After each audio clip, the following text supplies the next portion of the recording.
চাঁপাইনবাবগঞ্জের অন্যতম স্বনামধন্য শিক্ষা প্রতিষ্ঠান এম হক আইডিয়াল স্কুলের বার্ষিক ক্রীড়া প্রতিযোগিতা, পুরস্কার বিতরণী ও মনোজ্ঞ সাংস্কৃতিক অনুষ্ঠান 2026 জাঁকজমকপূর্ণ আয়োজনের মধ্য দিয়ে সম্পন্ন হয়েছে।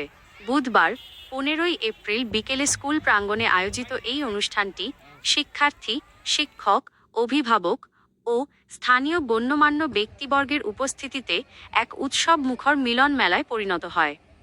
অনুষ্ঠানে প্রধান অতিথি হিসেবে উপস্থিত ছিলেন চাঁপাইনবাবগঞ্জ সরকারি মহিলা কলেজের অধ্যক্ষ professor doctor Biplab Kumar Majumdar.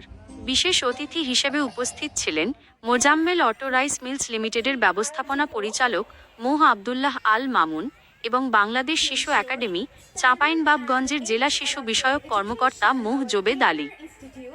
M হক আইডিয়াল স্কুলের সভাপতি ও মোজাম্মেল অটো রাইস মিলস লিমিটেডের চেয়ারম্যান মো হারুন ও রশিদের সভাপতিত্বে অনুষ্ঠানের শুরুতে পবিত্র কোরআন তিলাওয়াত ও জাতীয় সঙ্গীত পরিবেশন করা হয়।